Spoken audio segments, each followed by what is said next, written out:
Buenas tardes, hoy en Saber Vivir vamos a hablar sobre el aparato reproductor femenino, concretamente su parte genitales externos. Empezaremos por el monte de Venus, que es esta parte de aquí, esta parte curva, el cual está formado por tejido adiposo, mayoritariamente, y este tejido adiposo, la cantidad aumenta en la pubertad y disminuye durante la menopausia. Está justamente anterior a la sínfisis del pubis, y bueno, eso es todo sobre el monte de Venus. En cuanto a los labios mayores, nos encontramos aquí en la parte más externa. Son unos pliegues de piel pigmentada, formada por tejido conectivo laxo, y su función es la protección de toda la vulva en su conjunto, y también presenta la inserción de la parte distal del ligamento redondo del útero, y contiene en ella la hendidura vulvar en su parte interna, y en la parte superior contiene la comisura anterior de la vagina y de la vulva, y la comisura posterior. Bueno, más medialmente a ellos tenemos los labios menores, que está formado por tejido no adiposo y que rodean el vestíbulo vaginal, que sería todo esto. Estos serían los labios menores, rodeando el vestíbulo vaginal, y están formados principalmente por tejido eréctil, que hemos dicho que no tenía tejido adiposo. Bueno, sus pliegues mediales serían estos. Forma el frenillo del clítoris, que estaría más o menos por ahí, y sus pliegues laterales formarían el prepucio del clítoris, que sería este. Bueno, si pasamos al clítoris, el clítoris es una parte eréctil de la vulva, y presenta una raíz y un cuerpo. El cuerpo contiene dos pilares que se insertan en las paredes internas del pubis, y presenta un glande, que es la parte más sensible del vestíbulo de la vagina, que sería todo esto, que presenta la desembocadura del conducto uretral, que sería este, el de las glándulas parauretrales, que estarían por aquí, y aquí comienza el vestíbulo de la vagina, que sería esto, el orificio vaginal. Y tendríamos también aquí las glándulas vestibulares mayores, que estarían en los lados del orificio vaginal, aquí y aquí. Y aquí, entre el orificio uretral y el orificio vaginal, tendríamos las glándulas vestibulares menores. Ambas secretan moco durante la excitación sexual y ayudan a que el pene se deslice mejor dentro de la vagina. Y vale. Luego, en cuanto a la vascularización de esta zona, podemos decir que consta está dada por las arterias pudendas, sobre todo las internas, que se encargan de la irrigación de la piel, el clítoris y los labios, que dan ramas a su vez, dan ramas labiales y arterias del clítoris, que son, cada una va para los labios, para el clítoris. Y en cuanto al retorno venoso en esta parte, tenemos a las venas labiales, que son ramas de la pudenda interna, y estas venas son muy importantes en la función sexual, ya que cuando se produce el acto sexual se produce una ingurgitación que hace que no se produzca el retorno venoso y se produzca una concentración de sangre ahí, favoreciendo la erección y el tamaño de la estructura. Bueno, en cuanto a la inervación de esta parte, también podemos decir que se divide en los nervios labiales anteriores y posteriores. Los nervios labiales anteriores son ramas del nervio ilioinguinal y de la parte genital del nervio genitofemoral, y se encargan de la inervación de la parte anterior de toda esta zona. En cuanto a la inervación de la parte posterior, tenemos a los nervios labiales posteriores, a los nervios cutáneo femoral posterior y al nervio pudendo. Aquí en esta zona también podemos hablar de unas inserciones de tres músculos, que sería el traveso superficial del perineo, que estaría aquí, del isquio cavernoso y del bulbo esponjoso. Ahora voy a hablar sobre la vagina, que es la parte de entrada a los genitales internos femeninos. Bueno, la vagina va desde el cuello del útero superiormente hasta el orificio vaginal inferiormente. Y bueno, la vagina presenta diversas funciones, como son el paso del flujo menstrual, contener al pene y la eyaculación durante el acto sexual y proporcionar la parte inferior del canal del parto. Bueno, la vagina como límites posteriores tendría al recto por debajo, como límites anteriores tendría a la vejiga y al conducto uretral. Como límites laterales tiene a los músculos del valor del ano y a las ureteras del riñón. La vagina en su fondo, antes de pasar al cuello del útero, presenta también un fornix, que es un proceso donde se acumula el líquido seminal durante la eyaculación. Y bueno, ahora para hablar de la superiormente, está irrigada por la arteria uterina y la parte media y la inferior está irrigada por la arteria vaginal. En cuanto al retorno venoso, presenta dos plexos venosos, los vaginales y los uterinos. Ellos se unen en el plexo uterovaginal, que drenará la sangre superiormente en la vena ilíaca, la inervación de la parte de la vagina y del útero, que van conjuntamente. Y bueno, podemos encontrar que el nervio perineal profundo, que contiene fibra simpática de un quinto o de un cuarto inferior aproximadamente del útero y de esta parte de la vagina. La mayor parte restante está inervada por el plexo nervioso uterovaginal, que tiene una parte simpática que es formada por segmentos inferiores de la médula y una parte parasimpática que está inervada desde el segmento segundo del sacro hasta el cuarto. Yo voy a hablar del útero. En él primero vamos a partir de que es hueco, tiene paredes gruesas y está en forma de pera. Sus paredes se adaptan al embarazo, quiere decir que se distienden cuando albergan al feto embrión. En las mujeres no gestantes se localiza en la pelvis menor.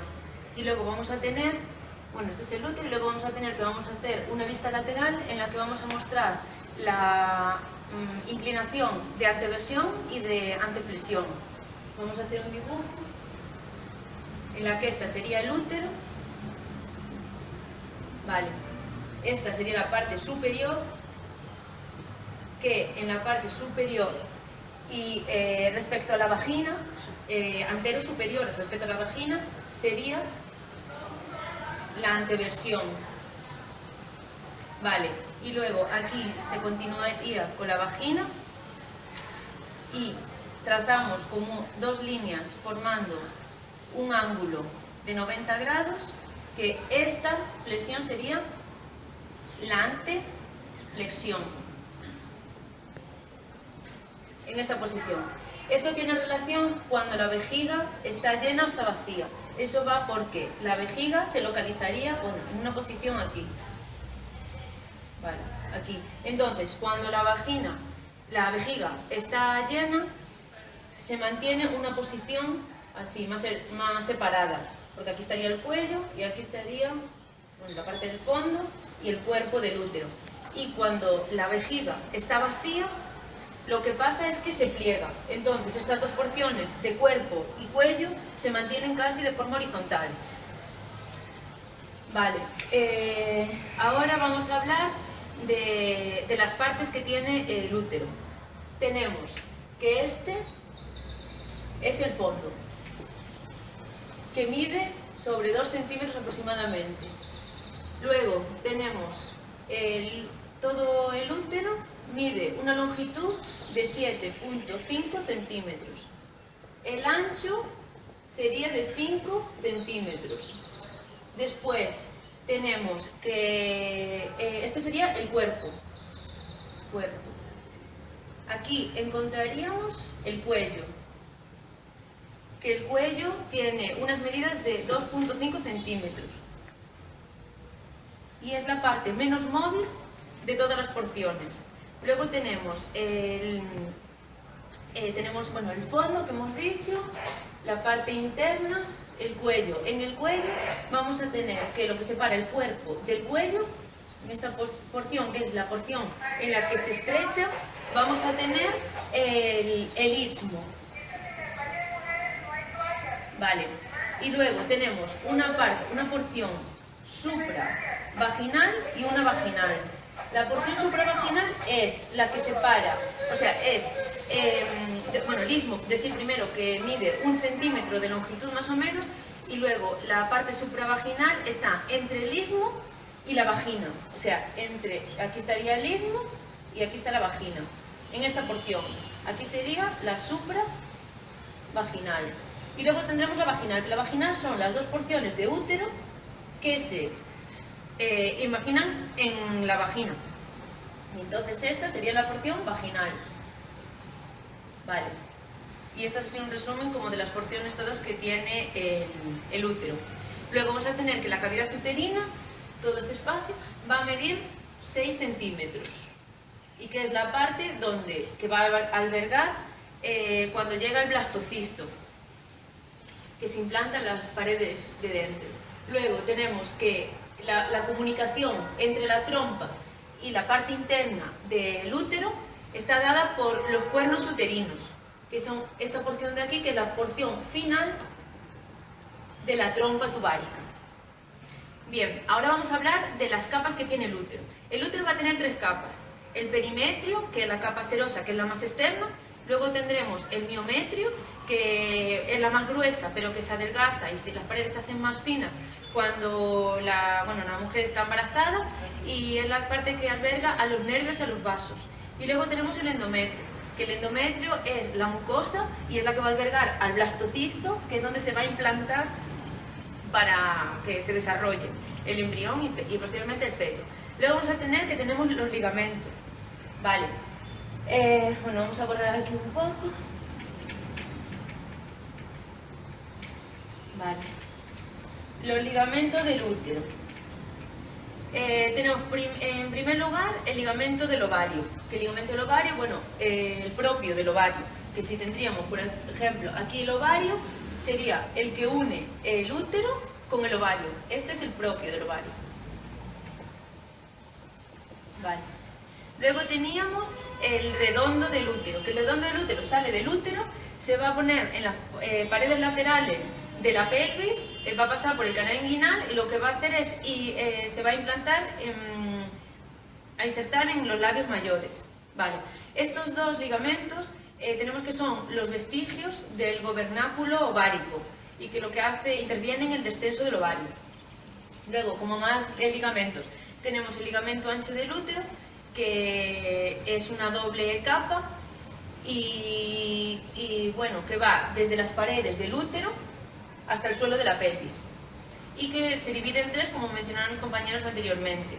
Uno va en la parte superior, que es la que une el ovario con la trompa, y el borde libre es el mesosalpinx, que es el que une aquí arriba. Este sería el mesovario, que es el que une la parte del útero con la parte del ovario, y la parte inferior, que sería el mesometrio, y es inferior a estos. Vale. Luego tenemos que hay dos soportes, un soporte dinámico y un soporte pasivo. El soporte dinámico es dado por el diafragma pélvico, y el soporte pasivo por su posición sobre la vejiga, como comentábamos antes, una porción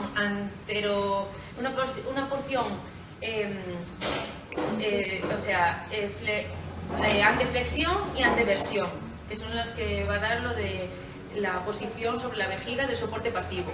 Y vamos a tener 2 ligamentos más. Tenemos los ligamentos cardinales y los ligamentos uterosacros. Los ligamentos cardinales van desde el cuello del útero supravaginal a la pelvis, y el uterosacro sería superiores y posteriores desde los lados del útero al sacro. Vale. Y ahora vamos a hablar de las relaciones que tiene el útero. Las relaciones del útero es que una parte peritoneal va a pasar por la parte anterior del útero y otra parte peritoneal por la parte posterior. Sería, si tenemos el útero, como habíamos dibujado antes, en esta posición de una vista lateral, aquí estaría la vagina y aquí la vejiga. Vale. Pues entonces tendríamos que un repliegue peritoneal entraría en la parte superior de la vejiga y pasaría inferiormente por el cuerpo del útero, y esto se llamaría el fondo de saco vésico-uterino. Vale, y después aquí, que tiene relación con la parte del recto e intestino, pues sería de la misma manera. Una parte peritoneal pasaría posterior al útero y anterior a la parte rectal. Y este se llamaría el fondo de saco recto-uterino. Ahora voy a hablar de la irrigación del útero. Las arterias principales que irrigan el útero son las arterias uterinas, que se encuentran situadas en esta zona, en las paredes laterales al útero, y a veces reciben ramas colaterales de aporte de las arterias ováricas. Bueno, decir que por aquí pasan los uréteres, que pasarían inferior y posterior a las arterias uterinas. Vale, ahora las venas. Son las venas uterinas también, igual que las arterias, y van acompañadas de las arterias. Pasan por el ligamento ancho y forman un plexo venoso uterino de unas 8-12 ramas aproximadamente, y las venas drenan en las ilíacas internas.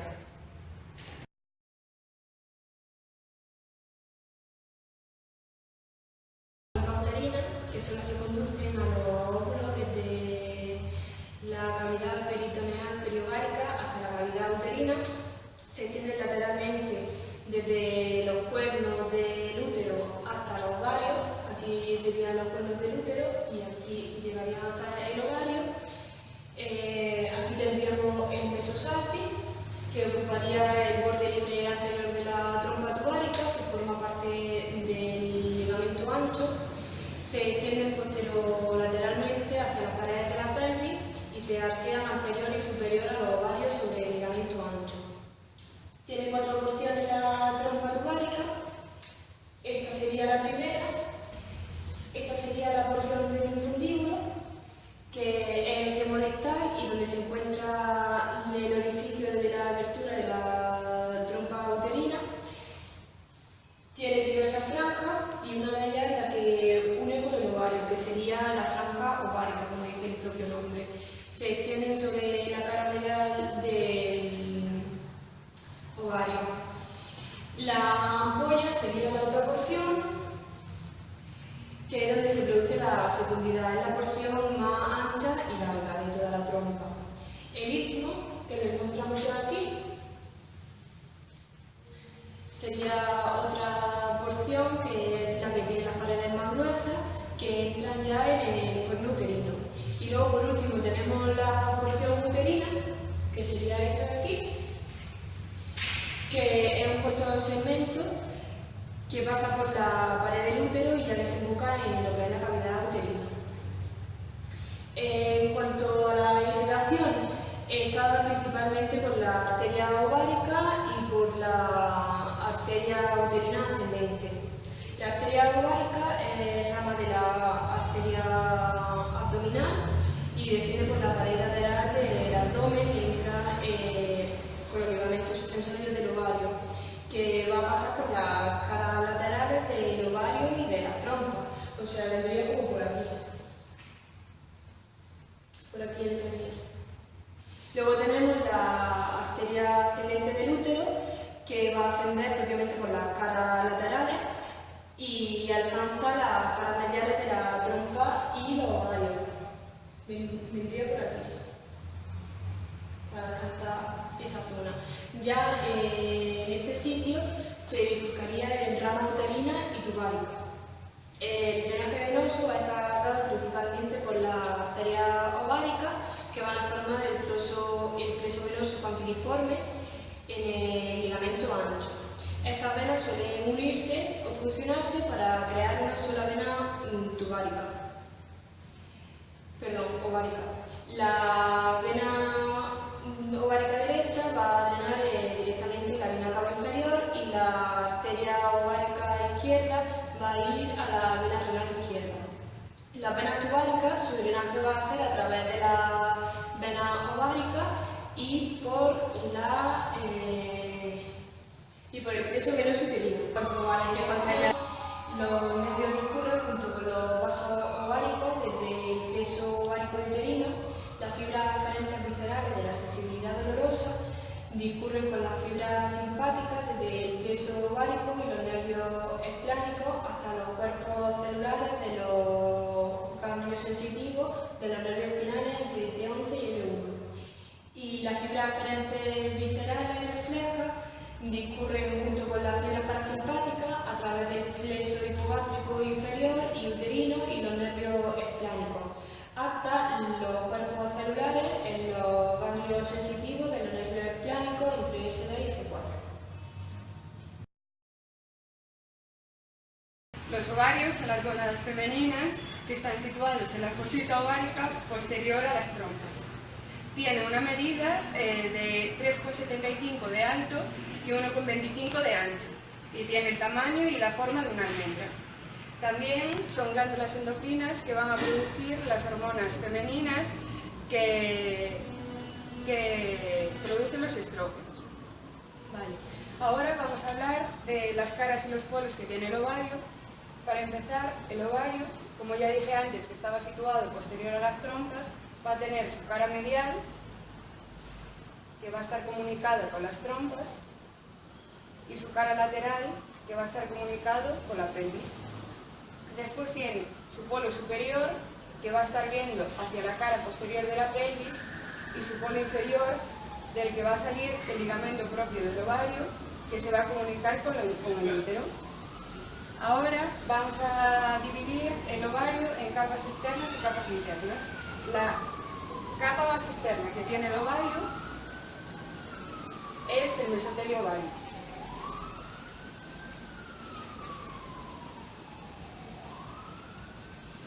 O también se puede llamar la capa superficial germinal.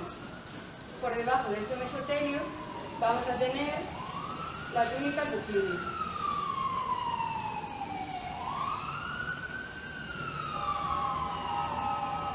Y ya en el interior del ovario vamos a encontrar el estroma, que es tejido de sostén, y en medio de este estroma vamos a encontrar las ovogonias, que van a ser las encargadas de producir el folículo primario, el secundario y el terciario, que es el que va a madurar y el que va a ser captado por las fibras de la trompa. Después decir que el ovario está suspendido dentro del útero a través de un corto pliegue peritoneal, que es el mesovario, que va a venir por aquí.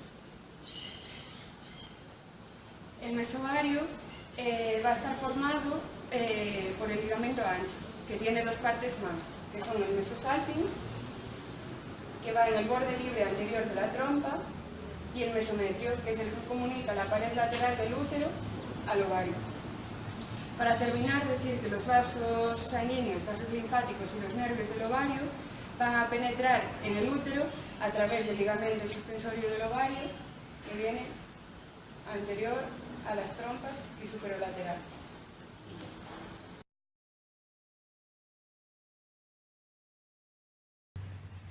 Ahora toca hablar de las mamas.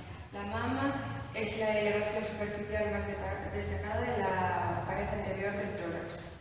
Va a estar constituida por tejido glandular, por tejido fibroso, por tejido graso, por vasos sanguíneos y linfáticos y nervios. El cuerpo de la mama va a estar situado sobre el lecho de la mama, y este se va a extender desde la pared lateral del esternón hasta la pared axilar. Transversalmente, mientras que verticalmente lo va a hacer desde la segunda a la sexta costilla. El lecho de la mama va a estar formado por la fascia pectoral, que va a cubrir el pectoral mayor, y la fascia que cubre el serrato anterior. Entre la mama y la fascia pectoral va a haber un espacio que es el espacio retromamario.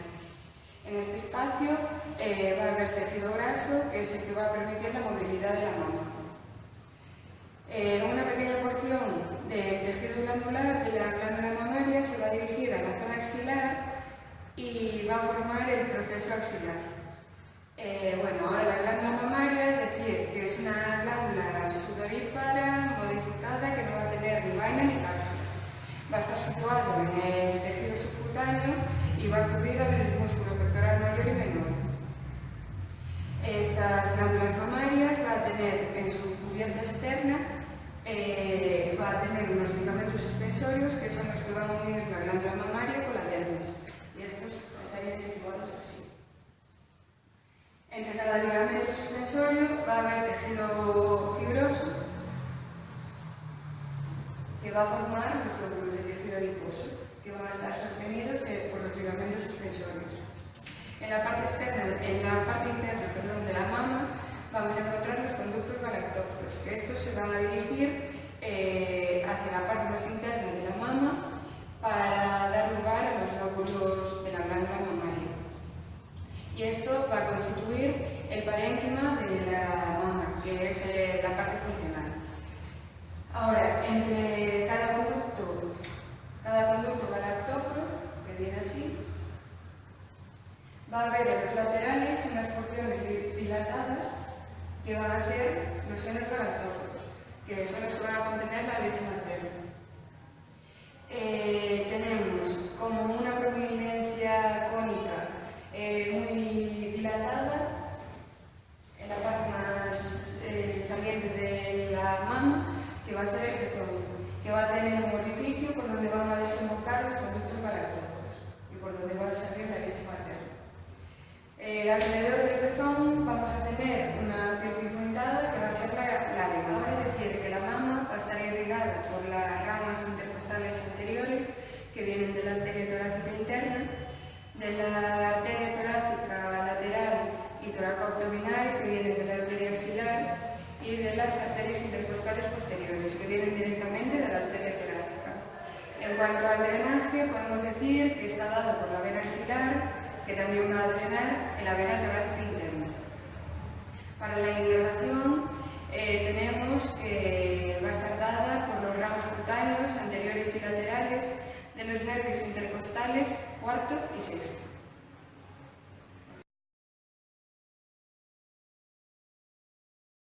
Vamos a hablar un poco de las partes que tiene en principio el ovario.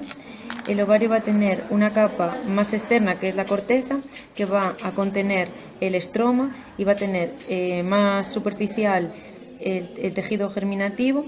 Luego va a tener la capa albuginea. En el estroma es donde se madura el folículo primario, secundario y luego el terciario.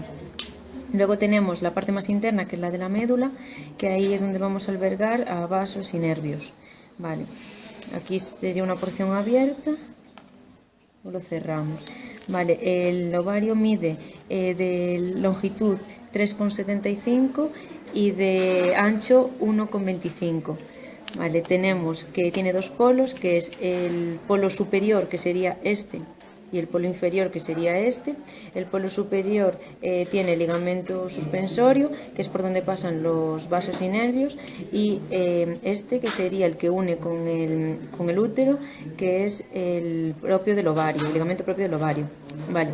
Luego tenemos las trompas, que luego las va a citar mi compañero, y ahora vamos a hablar un poco de las partes del útero. Bueno, en este se ve un poquillo, y en este. Vale, aquí tenemos que la parte superior es la parte del fondo. El fondo mide 2 centímetros. Luego tenemos la longitud total del útero, que son 7,5.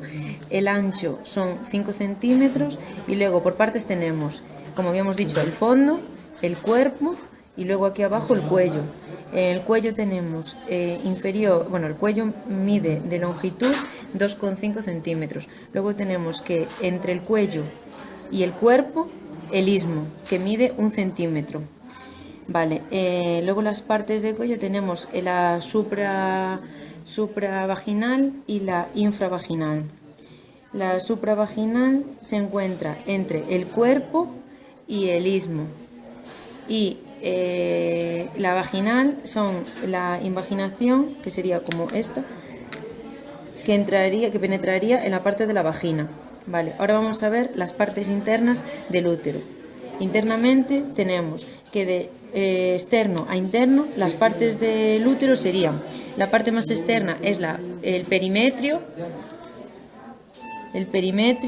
la parte del medio, bueno, la parte más externa del perimetrio, que es la capa serosa, que es la más externa. Luego teníamos la del medio, que es el miometrio, que el miometrio es la muscular, es donde alberga vasos y nervios y está engrosada, y cuando la mujer está embarazada es distensible y se hace más fina. Y luego tenemos la más interna, que sería esta, que es el endometrio, que el endometrio es la capa mucosa y se implanta el blastocisto y para su maduración. Bueno, yo voy a hablar de la vagina ahora, un poco, lo poco que se ve aquí en esta. Aquí nos podemos encontrar, esto sería la parte de la vagina la más externa, esta sería la más interna, y aquí podemos encontrarnos el cuello del útero con el orificio externo del cuello del útero, y aquí en este receso, aquí tendríamos, se llamaría el fornix, que es donde se acumularían los espermatozoides durante la eyaculación. Sobre los ligamentos y capas de ligamento ancho del ovario. El ovario está fijado al endometrio por el ligamento propio del ovario. También por su parte medial presenta una continuación del ligamento ancho llamado mesovario, que sería esta parte de aquí. Esta parte. Ahí sería el mesovario. Luego la parte del ligamento ancho que se une con la trompa uterina, que sería esta la trompa. Este sería el mesosalpinx. Las trompas miden 10 centímetros en su conjunto, todas sus partes. Sería istmo, ampolla y infundíbulo. El infundíbulo, aquí podemos ver la fimbria. El infundíbulo serían estas, que le sirven para recoger los ovocitos cuando se produce la ovulación. Vale, y ya está de aquí esta parte. Y aquí en este también la parte más amplia del ligamento ancho, que sería el mesometrio, que sería esta parte, que se encuentra inferior al ligamento propio del ovario, que estaría por aquí, y aquí estaría el ovario. Este sería el mesometrio. Podemos decir que superiormente, ¿no? Superiormente. La vagina, la vejiga. Tubárica